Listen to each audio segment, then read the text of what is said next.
Program melukis Sudirman ini menurut saya luar biasa. Jadi menurut pandangan saya ini diinisiasi oleh orang-orang yang punya punya inisiatif, punya kepedulian terhadap kesenian terutama di Kabupaten Purbalingga.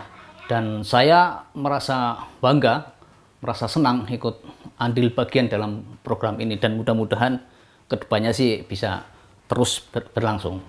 Ini itu adalah peristiwa ketika Idul Adha tahun 1946, tepatnya tanggal 3 November kalau nggak salah.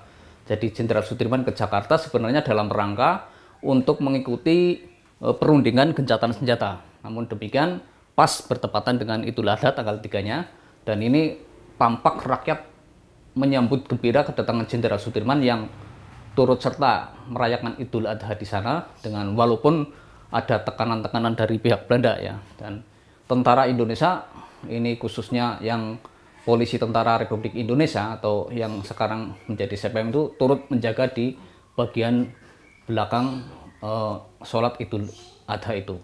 Dan peristiwa ini sebenarnya perundingan gencatan senjata adalah perundingan yang tertunda 2 minggu sebelum itu harusnya sudah terlaksana, tapi karena ada sesuatu yang dilanggar oleh pihak Belanda sehingga baru terlaksana pada tanggal ini.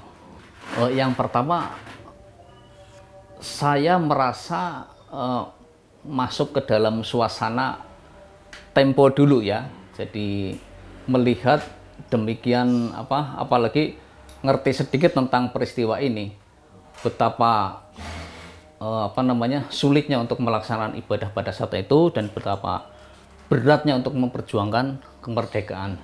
Dan saya sendiri secara teknis sebenarnya ini merupakan tantangan bagi saya ya, karena saya harus melukis sekian banyak orang dengan figur-figur yang kurang jelas. Hanya beberapa tokoh saja yang sudah familiar di pikiran saya, yaitu Sudirman, dan yang satu lagi ini adalah namanya Pak Poso, ini pokoknya yang mendampingi Jenderal Sudirman. Ini tantangan bagi saya untuk melukis banyak orang, dan ini pertama kali saya melukis sekian banyak figur dengan sekian karakter. Tapi alhamdulillah ya ada improvisasi sehingga terwujudlah karya lukis yang seperti ini. Ini memang harus jadi program yang melukis bersama, jangan hanya berhenti pada dongkroknya lukisan di rumah dengan lukisan yang belum jadi. Jadi memang harus ada target lukisan harus jadi dan harus dipamerkan, karena dalam proses berkarya ini kan ada 3 pihak yang berperan. Yang pertama adalah senimannya itu sendiri, kedua karya lukisnya, dan yang ketiga masyarakat yang juga mempunyai hak dengan kegiatan atau aktivitas kesenian itu. Yang pertama, individu ini, pelukisnya ini kan punya hak individu juga, hak personal ya untuk mengekspresikan. Kemudian yang kedua, haknya lukisan ini adalah keberadaan lukisan itu akan ada manakala ini dibicarakan oleh orang, diapresiasi oleh orang. Yang melalui apa? Melalui kegiatan pameran. Posisi yang lain adalah masyarakat. Masyarakat bisa mengapresiasi. Dengan mengapresiasi ya salah satu keuntungannya adalah masyarakat menjadi tahu, menjadi belajar, dan bagi seniman ya mempunyai masukan tentang teknisnya, tentang kelemahan, tentang keunggulannya, selain pada tematiknya, pada subjek materinya, yaitu tentang kesejarahan. Masyarakat menjadi tahu begitu.